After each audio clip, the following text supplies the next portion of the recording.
Salut tout le monde, c'est JF. Bienvenue à la Chambre Noire. Cette semaine, je reprends le collier après 3 semaines de vacances, dont 2 passées aux îles de la Madeleine.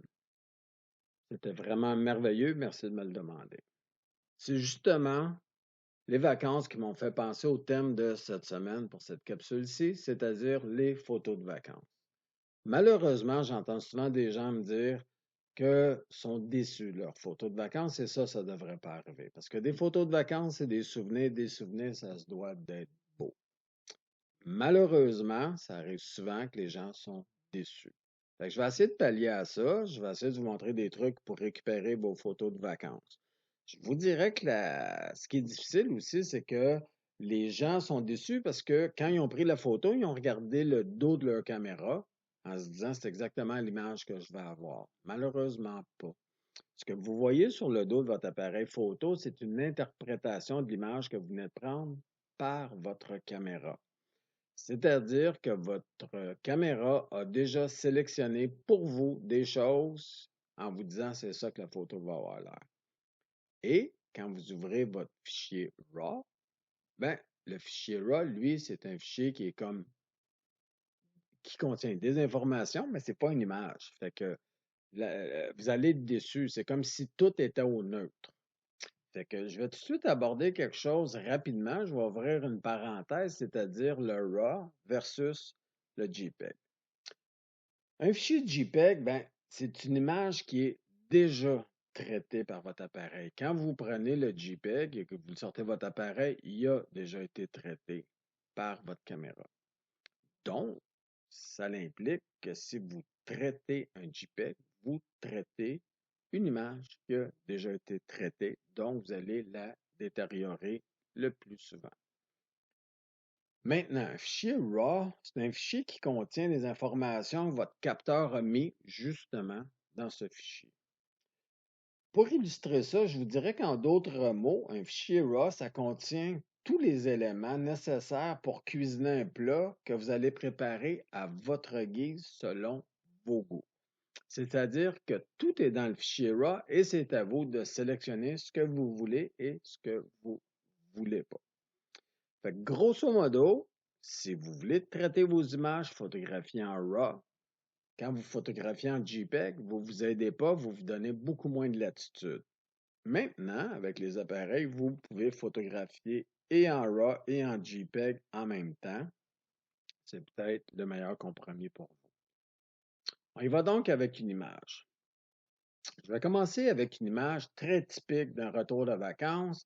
C'est un coucher de soleil, c'était merveilleux. Là, je sors mon fichier RAW à l'intérieur de Photoshop, puis c'est ça que ça me donne. Je me dis, ouf, on est loin de la vérité ou de mon souvenir. Inquiétez-vous pas. Ce que vous avez vu, les images, les couleurs, tout est là. Maintenant, il s'agit de trouver la façon d'aller le chercher. Là, évidemment, ici, je prends en considération que le fichier était bien exposé, bien qu'on puisse récupérer l'exposition, qu'il est en focus. Parce que ce qu'il faut comprendre, c'est que oui, Photoshop fait des miracles, mais fait des miracles avec un M minuscule et non un M majuscule. Comme disent les Chinois, shit in, shit out. C'est-à-dire que si votre image, c'est de la merde au départ, mais ça risque d'être de la merde à l'arrivée. Fait que prenez un fichier de base qui est bon, peut travailler. La plupart des fichiers se travaillent, mais si c'est vraiment croche, il manque vraiment de focus, c'est vraiment surexposé, sous-exposé, à moins que vous teniez vraiment votre image, à cette image-là, touchez pas à ça. Partez avec un fichier qui en vaut la peine. Maintenant, quand vous avez un fichier qui est comme ça, c'est juste qu'il faut aller chercher toutes les informations que le fichier contient. Là, ce qu'on vous montre là, c'est vraiment comme si on vous montrait quelque chose à 50 Fait que c'est à nous d'aller chercher les informations que le fichier contient. Fait que la première des choses qu'on fait, comme d'habitude, on prend un fichier, avec le bouton de gauche, on clique et on va le porter sur le petit plus qui est ici. Ou bien on prend le raccourci CTRL-J pour arriver au même point. Maintenant, ce qu'on va faire, c'est qu'on va cliquer sur le petit icône qui est ici à droite et on va le convertir en Smart Object ou en objet dynamique. Pourquoi je fais ça?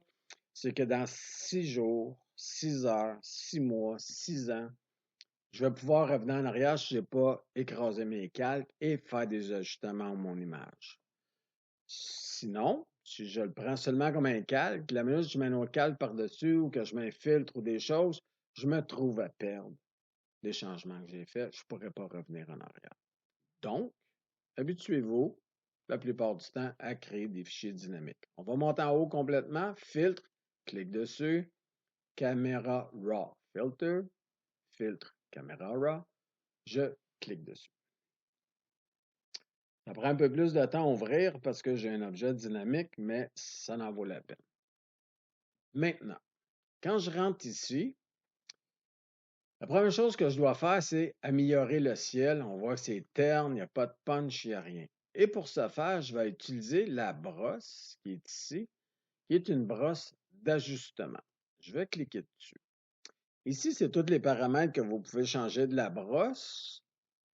On va y arriver dans quelques instants. Ce qui est important, c'est de délimiter où je veux que la brosse travaille. Fait que peu importe ce que vous avez d'ajustement ici, la première chose que je dois faire, c'est de dire à Photoshop, c'est cette partie-là que je veux travailler. Fait que je vais grossir un peu mon pinceau, comme ceci, et je vais m'attaquer au ciel. Fait que je garde le bouton de gauche enfoncé et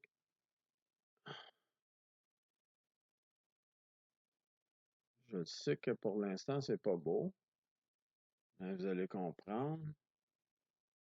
On fait juste délimiter où on va travailler. OK. Là, je suis à peu près correct. Maintenant, mon exposition est beaucoup trop haute. J'étais à plus 1. Je vais redescendre doucement et vous allez voir, la magie va commencer à s'opérer. Vous voyez que les nuances des couleurs ici commencent à apparaître. OK? Fait qu'on va faire la même affaire avec les blancs. Vous voyez avec les blancs. Je vais baisser un petit peu. Après ici. Je vais rajouter. Ah, la clarté, c'est à 8. C'est à peu près ça. Ça, c'est grosso modo, on commence. Maintenant, je voudrais bien savoir si j'ai bien fait les choses. Fait que je vais descendre en bas ici. Et vous voyez, Range Mask, je dois cliquer juste à côté parce que dans Camera Raw plutôt, utilise les masques d'une autre façon. Fait que je vais y aller avec la luminance et je vais demander à Camera Raw de me montrer où je suis passé. Fait que vous voyez ici, je suis passé un peu serré et il y a des endroits où c'est blanc que je me dois de repasser pour les inclure dans mon ajustement. Ce que je vais faire maintenant, je vais baisser, pas baisser, mais diminuer la largeur de mon pinceau et je vais suivre ma ligne d'horizon le plus près possible, comme ceci. Si vous dépassez, là, c'est vraiment pas grave. Je vais vous montrer tout de suite après comment on fait pour réparer ça.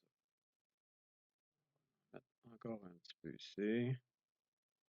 Quand vous voyez que c'est blanc, là, laiteux, vous reposez par-dessus. Fait que c'est vraiment ici. J'ai pas mal toute ma zone. Peut-être ici, qu'il en manque une petite affaire. Comme ça. Maintenant, je vais redescendre complètement en bas. Et j'ai des petits curseurs qui ont apparu ici quand je vois mon masque. Ici, c'est la partie foncée. Ici, c'est la partie pâle. Ce que je vais faire, je vais jouer avec la partie foncée pour essayer d'arriver le plus près possible de mon horizon. Fait que je vais y aller doucement vers la droite. Comme vous pouvez le constater, c'est comme si le masque se soulevait un petit peu ici pour arriver à ne pas inclure les parties trop foncées.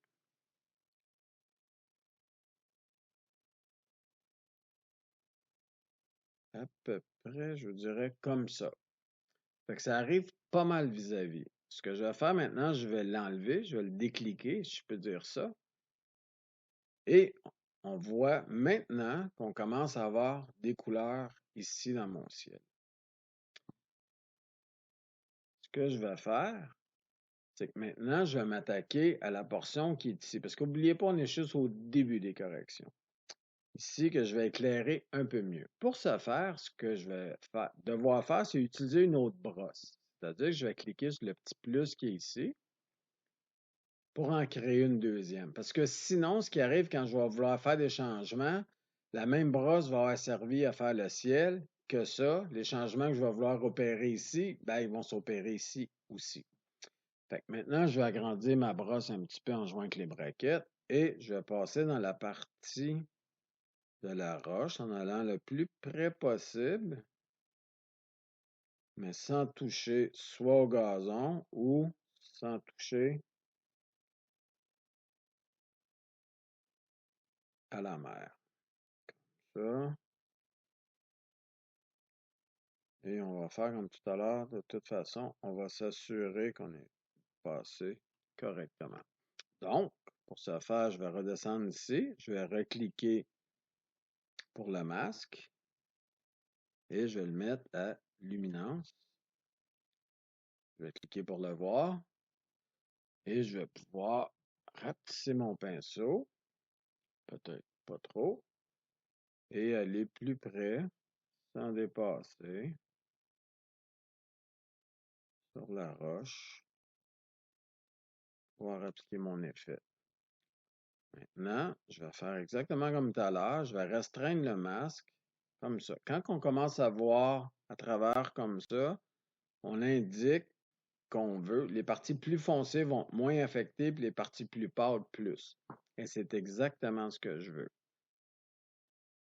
Je vais donc enlever ici la visibilité du masque et je vais retourner dans les paramètres et maintenant jouer avec mon exposition, pardonnez-moi, que je vais lever tranquillement pour redonner de la lumière sur la côte, sur la falaise. Je vais y aller à peu près comme ça, peut-être un petit peu plus. Les highlights aussi, je vais aller dans un bord au-delà. Ajouter juste un petit peu, peut-être 20. Clarity, j'en ai déjà mis un petit peu. Et je vais jouer un petit peu avec les couleurs parce que j'ai du orange que je voudrais bien voir sortir. Comme ça. Maintenant, tant qu'à faire l'orange, je vais recliquer ici, donc sur le ciel, et je vais faire un petit peu la même chose. Je vais me tourner pour aller essayer d'ajouter de la couleur.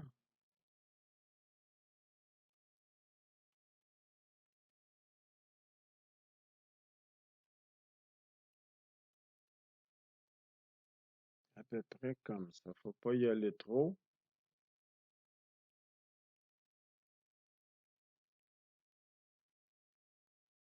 OK, comme ça. Fait que ça, c'est la première chose qu'on va faire. On va cliquer maintenant sur OK. On va laisser le temps de travailler. Comme vous pouvez le voir, là, on est parti de ça, sans jeu de mots, en quelques coups de pinceau, on est rendu ici. Fait que c'est déjà mieux. Est-ce que ça, on peut améliorer? Bien sûr qu'on peut améliorer. Le fait qu'on ait utilisé Camera Raw ici nous permet de cliquer dessus et de retourner travailler à l'intérieur de notre image avec le même filtre, Camera Raw, et je peux changer tout ce que je veux. Ce que je vais faire ici, c'est que je vais aller donner un peu plus de punch à mon ciel. Et pour ça, je vais aller dans Color Grading ou de la gradation de couleurs.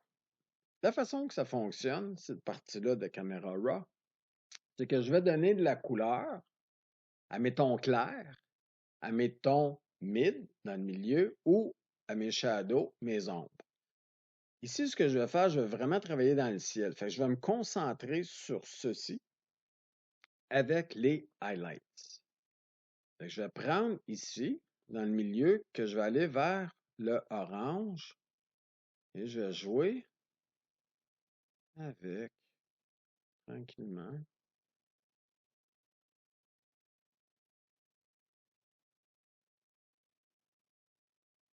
Ressembler un petit peu plus. Mélange d'orange.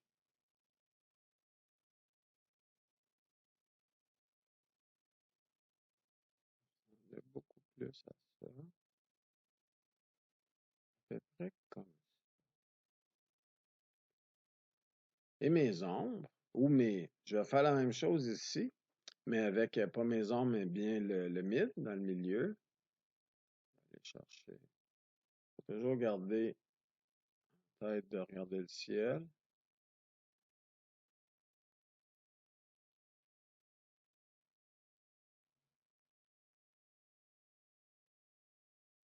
C'est trop.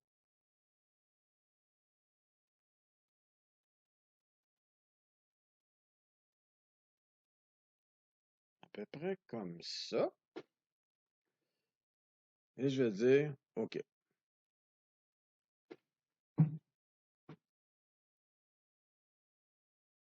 notre photo de départ. Et maintenant, où nous en sommes.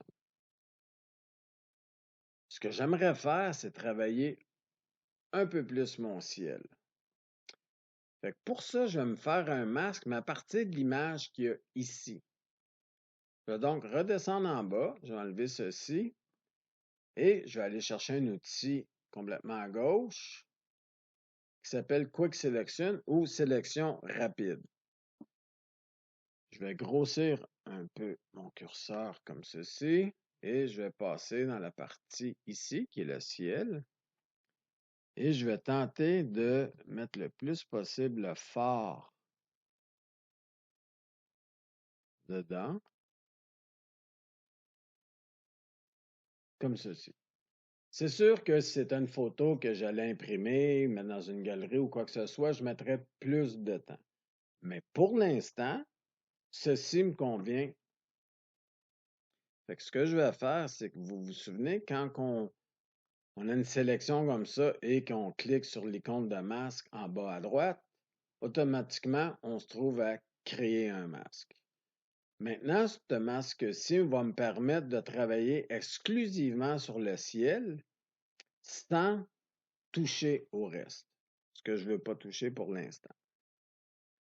Je vais remonter ici, je vais cliquer sur mon image et je vais créer une image à partir de tout ce qui est en dessous. Donc, Shift, Contrôle, Alt, E, que je crée ma nouvelle image ici. Et je vais amener un masque. Je vais retourner en bas, ici, chercher mon masque. Donc, CTRL enfoncé, A pour A, CTRL C pour le copier. Je clique sur Alt et avec je garde mon doigt sur Alt plutôt, avec mon bouton de gauche, je clique sur le masque que j'applique. CTRL V. CTRL V. Voilà. Des fois, ils ont la tête dure un petit peu. Donc, je reviens à l'image que j'ai créée. Et maintenant, tous les ajustements que je vais faire vont s'appliquer ici, dans la partie blanche, parce que tout ce qui est noir, c'est comme du masking tape. Fait qu'il n'y a rien qui va être touché. Fait que je reviens à mon image pour bien la voir.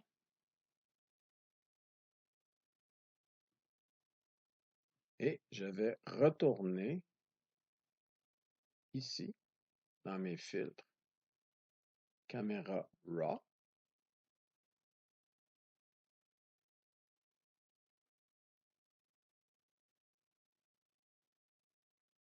Et je vais remettre un peu plus de lumière. On va aller dans Basic. Je vais monter un peu la température. Peut-être pas autant que ça. Ici. Je vais aller dans Vibrance pour jouer avec mes couleurs.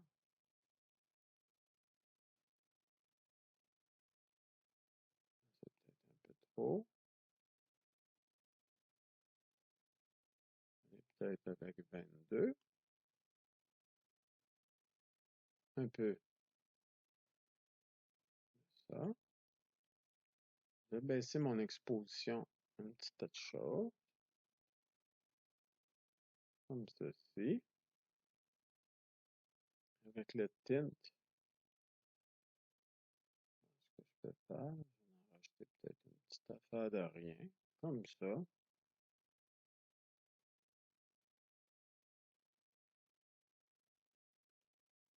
Je vais revenir à ma gradation.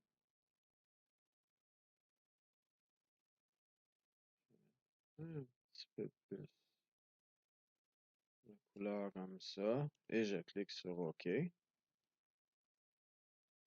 Ça, c'était mon ancien ciel. Ça, c'est mon nouveau. Fait que je vais tout mettre ça ensemble en faisant Shift, Contrôle, Alt et E.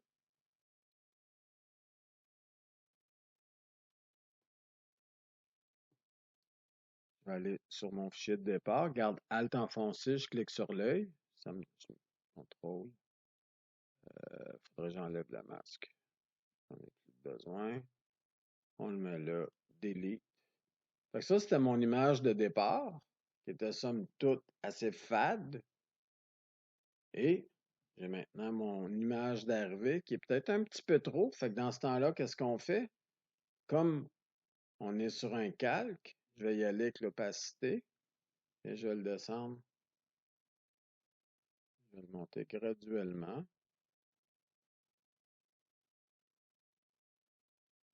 à peu près à 88%. Fait qu'on est passé de ça à ça.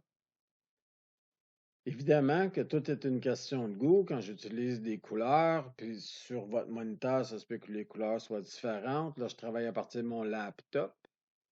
Je ne travaille pas à partir de mon écran ordinaire, fait que ça se peut qu'il y ait des variations de couleurs, mais vous comprenez ce que je fais. Maintenant, ce qui restera à faire, c'est de s'approcher ici et d'aller enlever les points lumineux. Fait que on s'approche.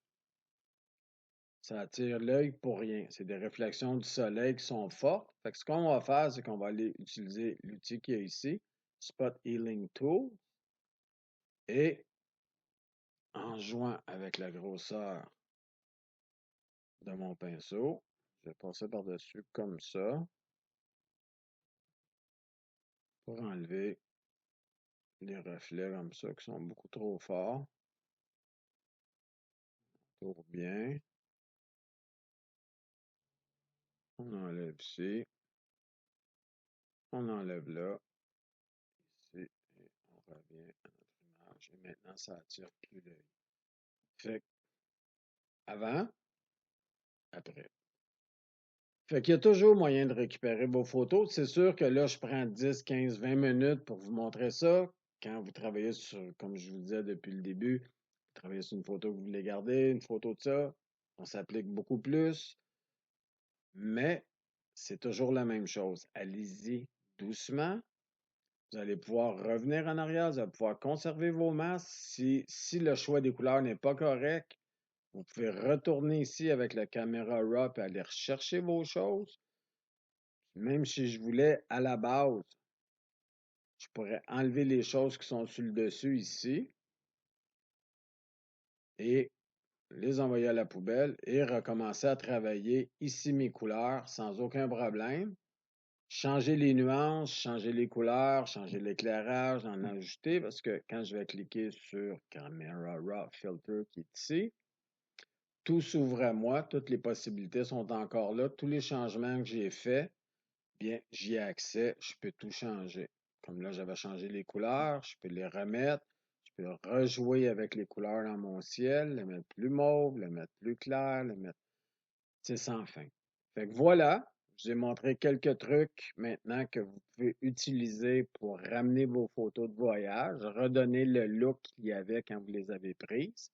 Fait que sur ce, prenez des photos que vous avez faites cet été, utilisez la technique que je viens de vous montrer, puis amusez-vous. Puis n'oubliez jamais que ce qui est important, c'est votre côté artistique. Il n'y a pas personne qui l'a vu, cette scène-là. C'est vous qui décidez des couleurs, c'est vous qui décidez des contrastes, c'est vous qui décidez de tout. Laissez-vous aller. L'important, c'est de s'amuser. Fait à la prochaine. Ciao.